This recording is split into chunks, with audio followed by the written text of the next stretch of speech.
سب دیکھنے اور سننے والوں کو محبت بھرا سلام. ساؤتھ افریقہ چلیں گے. میڈم ہمارے ساتھ ہیں. میڈم سے بھی بات ہوئی, کہتی میں کل بہت کوشش کی کہ پروگرام کروں مگر کسی وجہ سے نہیں ہو سکا. ابھی دیکھتے ہیں کیا کہنا چاہتی. جی کیا کہنا چاہتی ہیں آپ؟ السلام علیکم. وعلیکم السلام. میرے ذہن میں بہت سارے سوال ہیں کل کا جو واقعہ ہوا ہے اس کے حوالے سے. کل دو بہت بڑے ہیپن ہوئے. جی ایک جو ہمارا ہمسایہ ملک ہے بنگلہ دیش, جو کبھی پاکستان کا حصہ ہوا کرتا تھا, اور دوسرا ثوابی کا جلسہ. یہ دونوں بہت بڑے واقعات ہیپن ہوئے ہیں, اور میں بہت ساری میرے ذہن میں ایسی باتیں ہیں جو میں کرنا چاہتی ہوں, میں اپنی عوام کو بتانا چاہتی ہوں, جی اپنی عوام سے پوچھنا چاہتی ہوں, اپنی اسٹیبلشمنٹ سے پوچھنا چاہتی ہوں. جی فارم 47 کی حکومت جو بنا کے بیٹھے ہوئے ہیں, میں ان سے پوچھنا چاہتی ہوں, کیا آپ پاکستان میں یہ سب کچھ چاہتے ہیں کہ ہو؟ کیا پاکستان کی عوام بھی سڑکوں پہ آئے تبھی آپ ان کو حقوق دیں گے؟ کیا معاشی طور پہ جو ملک مستحکم ہو اور وہاں پر شخصی آزادی چھین لی جائے تو کیا وہ ملک ترقی کر سکتا ہے؟ بے شک اس کے ریزرو جو ہیں وہ 40 ارب ڈالرز ہوں. کیا ان سب حالات و واقعات کے ہوتے ہوئے معاشی طور پہ ملک مستحکم ہے, انڈسٹری اچھی چل رہی ہے, لوگوں کو کتنے پرسنٹ آپ نے پاورٹی سے نکال لیا, اس کے باوجود کیا آپ ملک چلا سکتے ہیں؟ اور ان سب کا جواب ہے نہیں. ایک تیسرا بڑا اور ہیپن بھی ہوا تھا جو ہمارے D G I S P R ہیں, ان کی پریس کانفرنس ہوئی تھی, اور وہ میں نے سنی اور میں وہ سن کر بہت زیادہ ڈس اپوائنٹ ہوئی. اس میں جو ایک بات انہوں نے کہی کہ 9 مئی کے جو واقعات ہوئے تھے اور ان پہ جو D G I S P R کا جو بیان ہے, جو ہماری اسٹیبلشمنٹ کا بیان ہے, وہ موقف جو ہے وہ وہی رہے گا. یعنی کہ اس کا کیا مطلب ہے کہ آپ ان معاملات کو ہینڈل کرنا چاہتے ہیں, کیا آپ نے ملک کو کنٹرول کیا ہوا ہے, کیا ملک پہ قابض ہے؟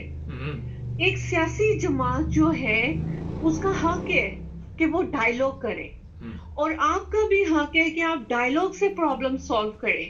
آپ کیسے کسی کے اوپر ایسے دھونس جما کے اور قبضہ کر کے آپ وہ ڈٹ کے, وہ ایک کہتے ہیں نا جبر اور تشدد کی فضا قائم کر کے آپ کہتے ہیں نہیں جی نہیں میں نکال کر نہیں کر لو جو تجھے کرنا. ایسے ملک نہیں چلتے. آپ نے بنگلہ دیش کا حال دیکھا ہے نا, پاکستان کے پاس 6 ارب ڈالر ہیں صرف ریزرو میں, اور بنگلہ دیش کے کتنے تھے, لیکن گورنمنٹ کولیپس کر گئی نا. کب؟ جب اسٹوڈنٹس کھڑے ہوئے, ایک چھوٹی سی تحریک شروع ہوئی تھی جو بڑھتے بڑھتے بڑھتے بڑھتے کہاں تک چلی گئی. کیا سینا واجو کو ملک چھوڑ کے جانا پڑا؟ میں نواز شریف سے اور شہباز شریف سے پوچھتی ہوں کہ ان کو کون سا ایگزٹ چاہیے, یہ کون سے جہاز میں بیٹھ کے جانا چاہتے ہیں؟ انہوں نے سوچا ہے یہ؟ مجھے اور بہت زیادہ میں اس بات پہ ایگریسو ہوں کہ ہم اپنے ملک کو کس طرف لے کے جا رہے ہیں. ریئلی ملک جو ہے وہ تباہی کی طرف جا رہا ہے. جیسے ہماری پولیٹیکل پارٹیز فارم 47 کی جو اسیسمنٹ ہے اور ہماری اسٹیبلشمنٹ کی اسیسمنٹ ہے, ان دونوں کے نظریات سیم ہیں, اور دھونس اور زبردستی سے یہ حکومت کرنا چاہتے ہیں, یا ملک کو بھی ڈیفالٹ کی طرف لے کے جا رہے ہیں. تباہی, اور ڈیفالٹ تو بڑا چھوٹا لفظ ہے نا, جب لوگ تباہ ہوں گے تو ملک ڈیفالٹ ہونا تو آٹومیٹیکلی ہے نا. کہ عام ملک کو, عوام کو, 25 کروڑ عوام جو ہیں جو خودکشیاں کرنے پہ مجبور ہیں, جو اپنے بچوں کو قتل کر رہے ہیں, جو بھائی بھائی کو قتل کر رہے ہیں, آپ ملک کو اس طرف لے کے جانا چاہتے ہیں؟ آپ ہیپی ہیں اس میں, یا آپ سرنڈر کر دیں اور جس کو واقعی حکومت, جس کو عوام حکومت دینا چاہتی ہے اور اس نے دی بھی ہے, لیکن آپ وہ قبول نہیں کر رہے. ٹھیک ہے. اور میں ایک بات اور یہ بھی کہنا چاہتی ہوں کہ دیکھیے جو قربانیاں دی جاتی ہیں نا وہ ساری رائگاں ہو جاتی ہیں اگر ان میں تسلسل نہ ہو. شیخ مجیب الرحمان نے قربانی دی, اس نے اپنے لوگوں کے لیے آزاد ملک حاصل کیا, لیکن کل میں نے دیکھا اسی کے ملک میں اسی کے مجسمے لوگ توڑ رہے تھے, اس کو گالیاں بھی دے رہے تھے. آپ دیکھیں کہ اس کی پالیسیز جو تھی وہ آگے چل کے ختم ہو گئی, یعنی عوام کو اس کی وہ قربانی نہیں نظر آئی. عوام نے ساری وہ قربانی ضائع کر دی اس کی جو اس نے 71 میں کی تھی اور عوام کے لیے کی تھی. इसका क्या मतलब हुआ? इसका मतलब ये हुआ कि अवाम का जो फायदा सोचता है, जो अवाम के लिए सोचता है, वही आखिर तक कायम रहता है। अगर शुरू में अवाम का फायदा सोच लिया जाए, मुल्क का सोच लिया जाए और बाद में अपनी पॉलिसीज चेंज कर दी जाए, अवाम वो सारा कुछ उठा के गटर में फेंक देती है और कुछ भी जो है उसको अप्रिशिएट नहीं करती।